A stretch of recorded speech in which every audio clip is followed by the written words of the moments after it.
오늘의 본문에서 미가 선지자는 이스라엘의 지도자들, 제사장들 그리고 예언자들의 죄악에 대하여 신랄하게 비판하면서 결국 이들의 죄악으로 말미암아 이스라엘이 멸망할 것을 예언하고 있습니다. 여기서 우리는 중요한 면모 하나를 생각해 보게 됩니다. 겉으로 보면 이스라엘의 멸망은 분명 외세의 침공이었습니다. 그러나 구약 성경은 이스라엘을 괴롭혔던 이방 민족들이 이스라엘보다 강했기 때문에 이스라엘이 침공을 받고 멸망에 이르게 되었다라고 설명하고 있지 않습니다. 물론 이스라엘을 멸망시킬 정도라면 이방 민족들의 힘이 막강했음이 분명합니다. 하지만 이방 민족들이 아무리 강하다 할지라도 이스라엘을 붙들고 지키시는 분은 하나님이셨어요. 그러니 이스라엘과 적대적 관계를 가졌던 이방 민족들, 예를 들면 암몬, 블레셋, 모압, 이집트, 아시리아, 바벨론 등과 같은 열강들이 아무리 강하다 할지라도 이 이방 민족 혹은 이방 나라들 때문에 이스라엘이 멸망의 자리로 떨어진 것은 아니다라고 하는 것입니다. 왜냐하면 거듭 강조하지만 이스라엘을 붙들고 계신 분은 하나님이시기 때문이죠. 성경은 일관되게 이스라엘의 범죄함으로 하나님의 심판에 의해 이러한 이방 민족들과 열강들에 의해 이스라엘은 고통을 받게 될 것이다 라고 설명하고 있습니다. 사랑하는 교우님들, 범죄하는 이스라엘 백성에게 하나님의 축복이 임하는 것이 하나님의 영광을 드러내는 것일까요? 아니면 범죄하는 이스라엘 백성에게 하나님의 심판이 임하는 것이 하나님의 영광을 드러내는 것일까요? 저와 여러분들은 지금 신앙생활을 하고 있는데 여러분들과 저는 어쩌면 우리에게 임할 축복을 사모하여 신앙생활을 하고 있는지도 모르겠습니다. 그러나 성경은 일관되게 인간의 축복에 중점을 두면 심판이에요. 이 말은 뭐냐면 인간이 하나님에게 축복을 받으려고 하는 그 몸짓은 당연한 것이겠지만 인간이 하나님을 알아가면 알아갈수록 그 인간이 더 초점을 두고 더 강조하고 더 깊이 있게 살펴봐야 될 것은 인간이 받을 축복이 아니고 하나님의 영광, 하나님의 이름, 하나님의 존귀하심, 하나님의 하나님 되심, 하나님의 통치, 하나님의 주권, 하나님의 역사하심에 인간은 더욱 관심을 가져야 한다라고 하는 것입니다. 이러한 하나님의 존귀하심에 더욱 초점을 갖게 될 때 자연스럽게 하나님이 주시는 축복이 인간에게도 임하게 된다라고 하는 것이죠. 바로 이러한 이유 때문에 신약성경은 너희는 먼저 그의 나라와 그의 의를 구하라 그리하면 이 모든 것을 너희에게 더하여 지리라 라고 하는 수동형 형태로 하나님에게 임하는 축복을 설명하고 있는 것입니다. 그렇기 때문에 저와 교우님들은 우리가 받을 축복도 물론 중요하지만 그 축복보다 먼저 하나님의 영광, 하나님의 이름에 더 많은 관심을 갖고 하나님을 알아가는데 더 열심을 내야 하는 것입니다.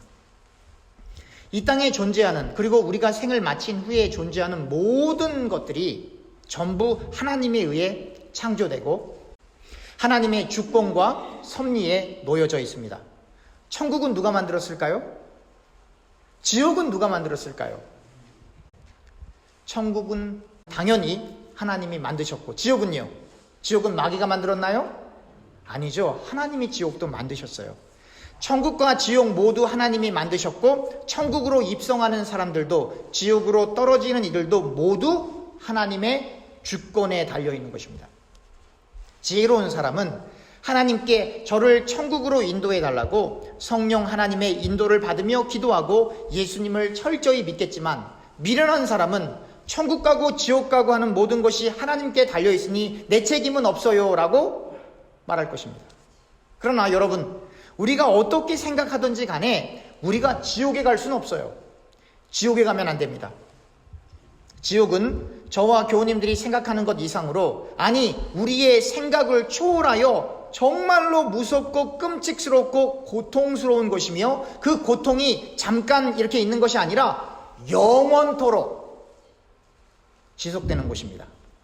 무슨 일이 있어도 지옥에 가는 것은 피해야 합니다.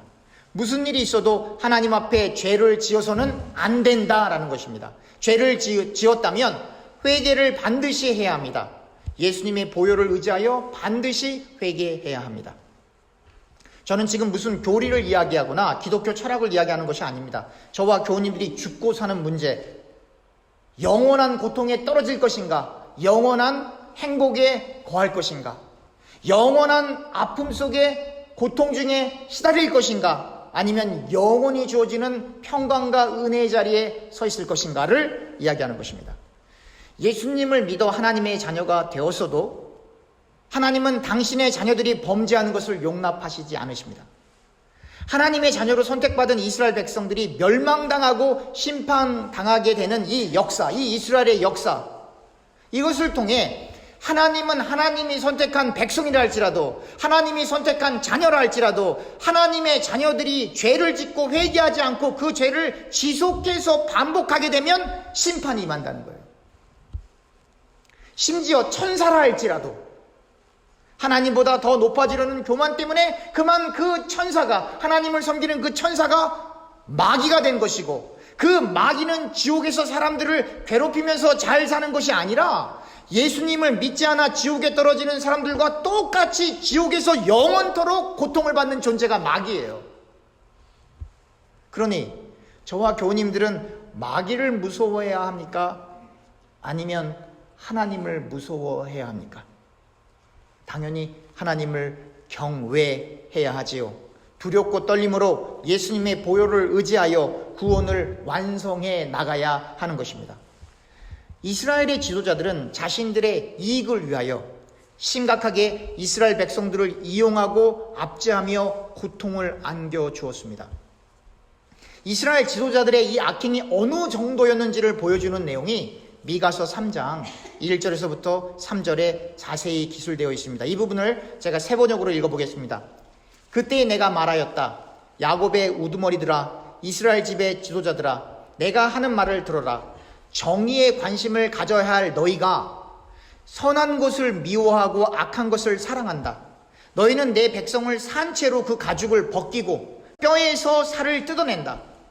너희는 내 백성을 잡아먹는다. 가죽을 벗기고 뼈를 산산조각 바수고 고기를 삶듯이 내 백성을 가마솥에 넣고 삶는다. 너무 끔찍스럽죠? 한 나라의 정치인과 재판관들은 백성이 인간답게 살 수 있도록 불의와 타협하지 않고 뇌물을 받지 않고 일의 옳고 그름을 법에 의존하여 공명정대함으로 정치에 나가므로 올바른 판단과 결정을 해야 합니다. 또한 향후 어떠한 불의한 일에 정의로운 판단이 흔들리지 않도록 최선을 다해야 하는 이들이 바로 정치인들과 재판관들입니다. 그러나 오늘 미가서에 등장하는 지도자들은 이스라엘 백성을 탄압하는 정도가 아니라 도저히 우리들의 입에 담기 어려울 만큼 끔찍스럽게 학대하고 죽이고 살육했던 것입니다. 왜 이스라엘의 지도자들은 이러한 만행을 저지른 것입니까? 자신들의 배를 위해서, 자신들의 이익을 얻으려고 그러한 만행을 저질렀던 것입니다. 백성을 위한 정치를 한 것이 아니라 자신의 배를 불리기 위해 백성을 그저 하나의 사람이나 인격으로 본 것이 아니라 하나의 도구로 생각하여 자기들 마음대로 흉악한 일들을 저질렀던 것입니다. 이 사람이 나에게 도움이 되면 아무리 자격이 안 되는 사람이라도 높은 자리에 올리고, 이 사람이 아무리 훌륭하고 자격이 되는 사람이라 할지라도 내가 하는 일에 방해가 되면 사람을 보내서 죽이고 매장시키고, 그러한 악행을 이스라엘의 위종자들이 저질렀던 것입니다. 사랑하는 교우님들, 사람은 누구나 연약하기 때문에, 그리고 이기적이기 때문에 인간이 가지고 있는 양심에 따라 이 세상에서 올바른 정치를 해나가는 것이 참으로 어렵습니다. 거의 불가능하다고 봐야 될 겁니다. 인간 세상에서 정의라는 것은 대부분 인간들이 당한 불의한 일에 대한 반발로 나타나는 현상으로, 그 정의는 주로 상대적인 거예요. 저 사람이 아무리 나쁜 짓을 해도 저 사람이 나에게 도움을 주고 내가 그 도움으로 어려움에서 그 어려움을 극복해냈다라고 한다면, 그 사람이 지금 악행을 했어도 그 사람은 나를 도왔던 사람이기 때문에 정의라고 하는 것은 내 입장에서 그 사람을 도와주는 거예요. 나를 도와줬던 그 사람이 수많은 사람을 괴롭히게 해도 나를 도왔기 때문에, 나에게 이득이 되었기 때문에, 그리고 현재 나에게 이익이 되기 때문에 그 사람을 돕는 게 저의 입장에서는 정의예요. 그러나 이건 정의가 아니죠.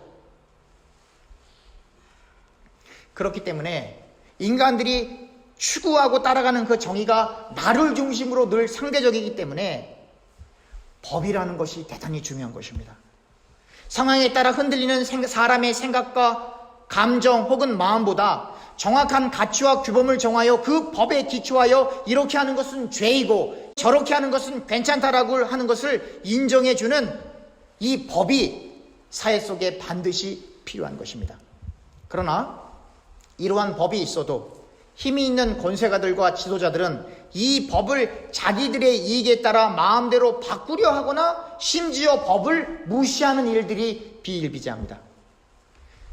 지도자들이 타락하면 당연히 민심은 흉흉해지고 나라는 망할 수밖에 없는 것입니다.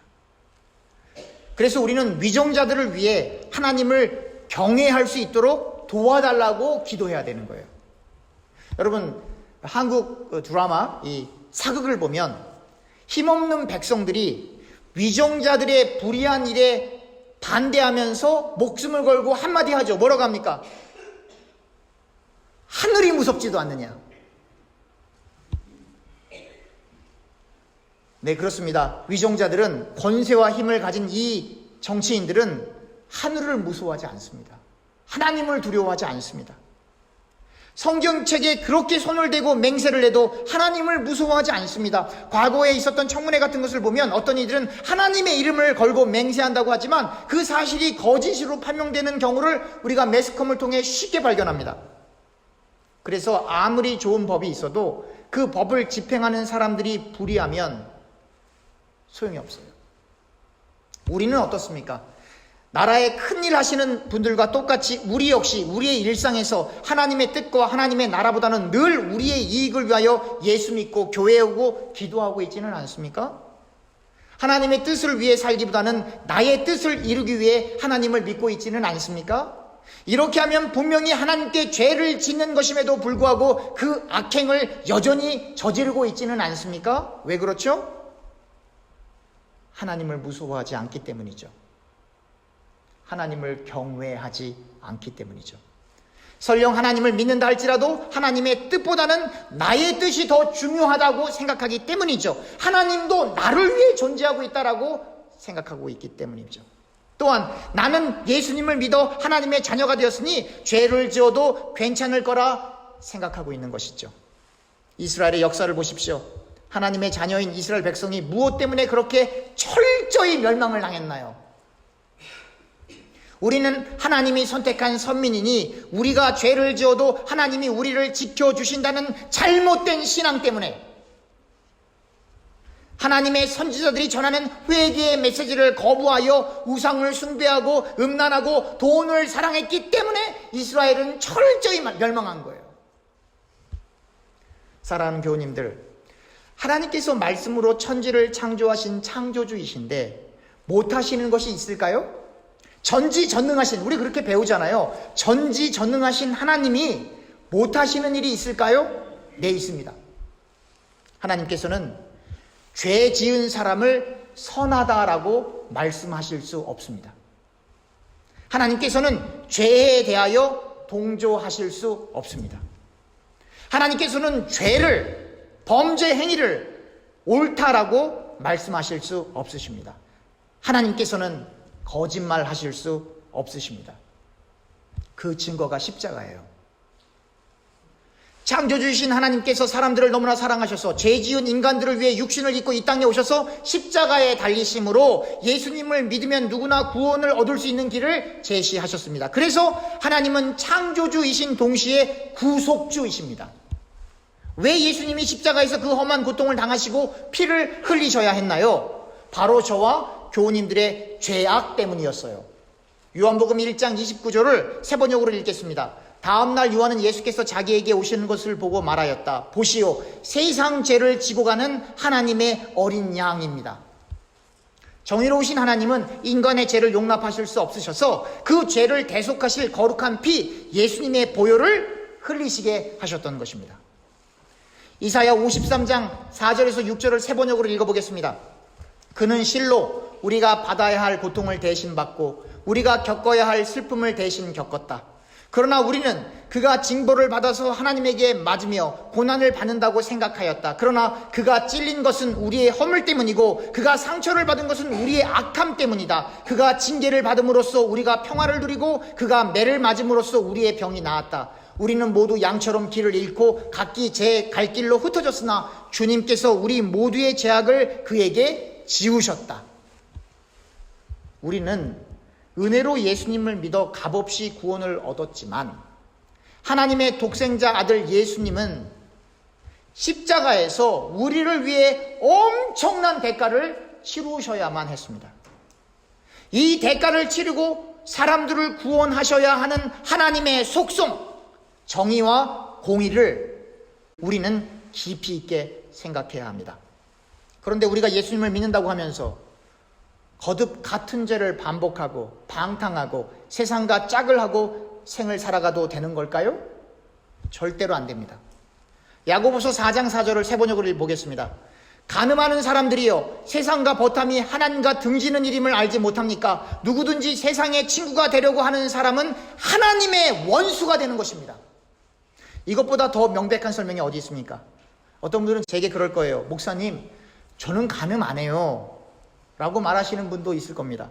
그러나 성경에서 말하는 간음의 진의는 우상을 숭배하는 것, 세상과 짝하는 것, 하나님을 떠나 하나님의 뜻과 상관없이 자기 마음대로 생을 사는 것을 간음, 영적인 간음이다라고 설명하고 있습니다.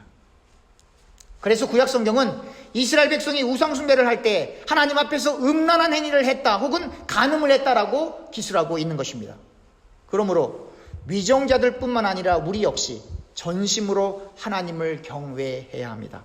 사랑하는 교우님들, 세상과 짝지으면, 세상을 사랑하면, 세상 사람들이 귀하게 여기는 그 value를 따라가면 하나님과 원수가 되는 거예요. 제가 물어보죠. 하나님과 원수가 되면 우리 어디 갑니까? 위정자들은 뇌물을 받아 정사를 돌보았습니다. 왜 위정자들이 뇌물을 받는 것이 문제가 되나요? 그것은 국가 일을 처리함에 있어서 공정하게 법을 따르지 않고 뇌물을 준 사람을 편애하기 때문입니다. 이러한 행위가 왜 문제가 되나요? 그것은 정의로우신 하나님이 이러한 이 불의한 일을 받아들이실 수 없기 때문이십니다. 예수님을 믿으면 뇌물을 받아도 되나요? 절대로 안 돼요. 예수님을 믿으면 우리의 모든 죄악이 예수님의 보혈로 사해졌으나 그렇다고 해서 뇌물을 받아도 괜찮은 게 아닙니다. 오늘의 본문에서 제사장들은 오직 돈을 벌기 위해서만 하나님의 율법을 가르쳤다라고 설명합니다. 제사장들에게 하나님의 일은 거룩한 하나님의 사역이 아니라 비즈니스였던 거예요. 또한 선지자들은 보상을 받아야만 예언을 하였습니다. 자신들에게 돌아오는 것이 없으면 예언을 하지 않았다는 것입니다. 우리는 여기서 또 두 가지 중요한 점을 살펴보아야 합니다. 돈과 보상을 위해 일을 하는 제사장들과 선지자들에게 하나님의 올바른 말씀과 묵시가 임하였겠는가 하는 겁니다. 여러분, 돈 벌려고 목회하는 목사에게 하나님의 뜻이 올바로 임하겠습니까?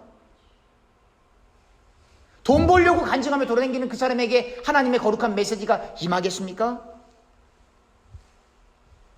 또한 하나님께서 이러한 제사장들과 선지자들을 하나님의 종으로 인정하시고 사용하셨을까 하는 그 질문을 하게 됩니다.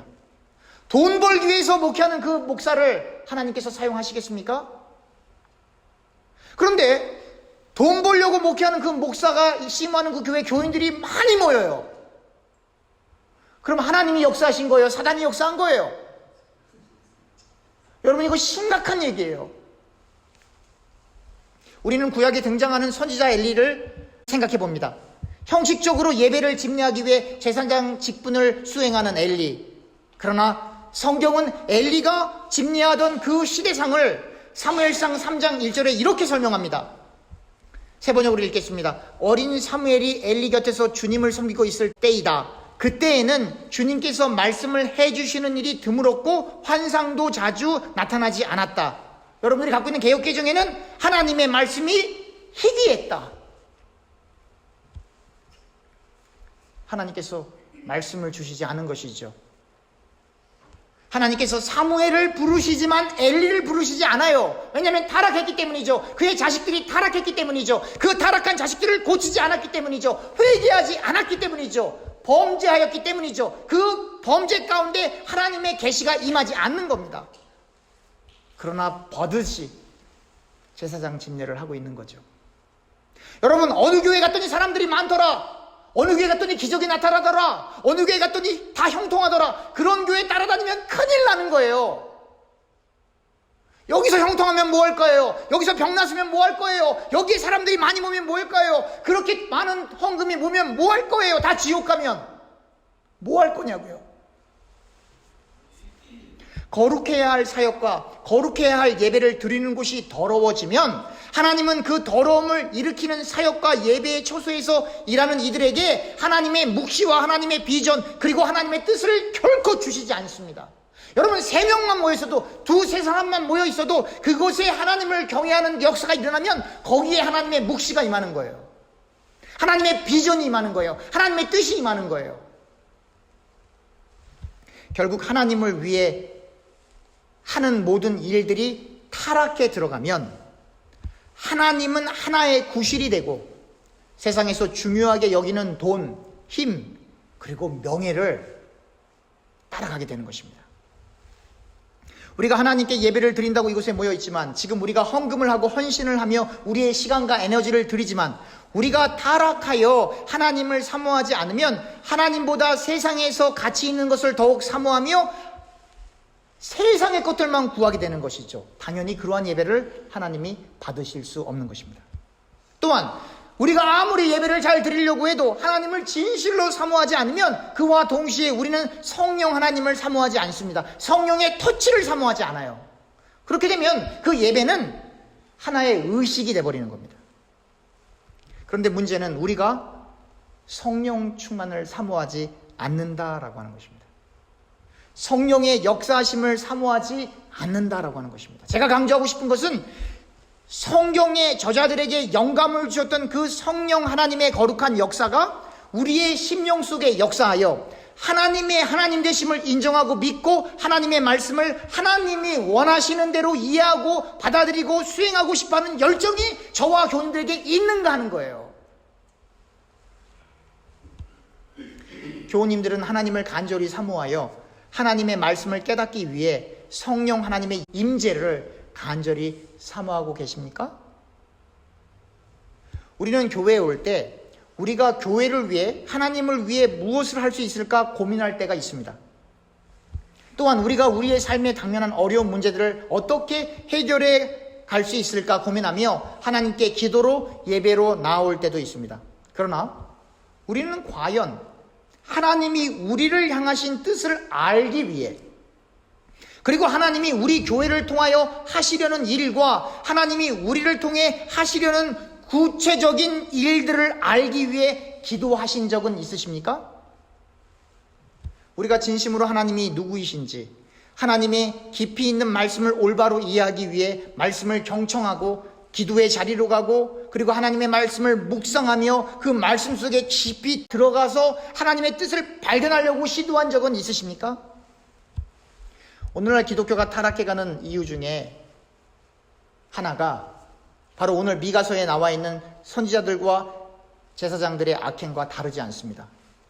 목사들의 물질적 타락과 헌금과 관계된 여러 스캔들, 부흥회를 끝마치고 부흥 강사가 잘했나 못했나를 평가함에 있어서 헌금이 얼마나 들어왔는가를 비교하는 당회, 아파트가 들어서기 전에 백화점이 먼저 들어가는 것처럼 아직 그 지역에 살고 있는 교인이 한 명도 없음에도 불구하고 백화점처럼 큰 교회 건물을 짓는 교회들, 아파트가 지어져 주민들이 입주한 후 그 지역에서 작은 교회를 하고 있는 이름도 없이 빛도 없이 지하실방에서 작은 교회를 하고 있는 그 목사님들이 하는 교회를 가려는 대신에 백화점처럼 지어진 큰 건물의 교회에 들어가 예배를 드리고 싶어하는 그 교인들, 제사장들과 선지자들이 돈과 보상을 위해 그들의 사역을 했듯이 지금은 기독교가 거대한 비즈니스가 되어 건물을 리모델링하거나 크게 확장하는 공사를 하고 그와 더불어 더 많은 헌금을 강요하는 교회들, 그리고 이렇게 하는 모든 과정이 하나님의 축복이라고 강조하는 정신 나간 목사들, 하나님과 깊은 교제와 하나님의 연구를 통하여 하나님의 말씀을 깨달으려고 최선을 다하기보다는 신학교에 가서 박사학위를 하여 더 큰, 더 높은 스펙을 갖고 더 큰 교회로 가려고 하는 이 목사들의 종교적 야심, 그리고 이러한 목사들을 좋아하고 선호하고 결국 그러한 목사들을 담임 목사로 뽑는 당회, 미가 선지자 시대의 유대교와 종교 지도자들의 타락만큼이나 오늘날 역시 기독교가 썩어 들어가고 있습니다. 미가 선지자 시대의 위정자들, 종교인들이 타락하자 결국 미가 선지자는 이스라엘의 멸망을 예언하였고 결국 이스라엘은 역사적으로 남왕국 유다를 끝으로 주전 586년에 멸망해버렸습니다. 사랑하는 교우님들, 오늘날의 기독교는 어떻게 될까요? 저는 우리 교회에 미가 선지자처럼 하나님과 소통하며 하나님의 뜻만을 나눌 수 있는 교회가 되기를 간절히 소원합니다. 국가와 기독교 교회를 위해 기도하는 것은 물론 중요하지만 여러분들과 저의 분수를 알잖아요. 우리는 그만큼 영향이 없어요. 저와 교우님들은 먼저 국가를 위해 기도하는 것도 중요하고 기독교 교회를 위해 기도하는 것도 중요하고 다 중요한데 저와 여러분들은 먼저 우리 자신이 타락한 기독교인은 아닌지, 여러분들과 저는 정말 타락한 기독교인은 아닌지, 우리가 함께 예배드리고 있는 우리 이 믿음의 공동체, 우리 교회는 정말 타락한 교회는 아닌가를 돌아보며 자기 자신과 우리 교회를 위해 간절히 기도하실 수 있기를 부탁드립니다. 특별히 저와 장로님들이 깨어서 기도하고 깨어서 하나님의 말씀을 읽으며 하나님과의 올바른 관계를 변함없이 일관되게 이어갈 수 있도록 우리 교우님들이 기도해 주시기를 간절히 부탁드립니다. 기도하겠습니다.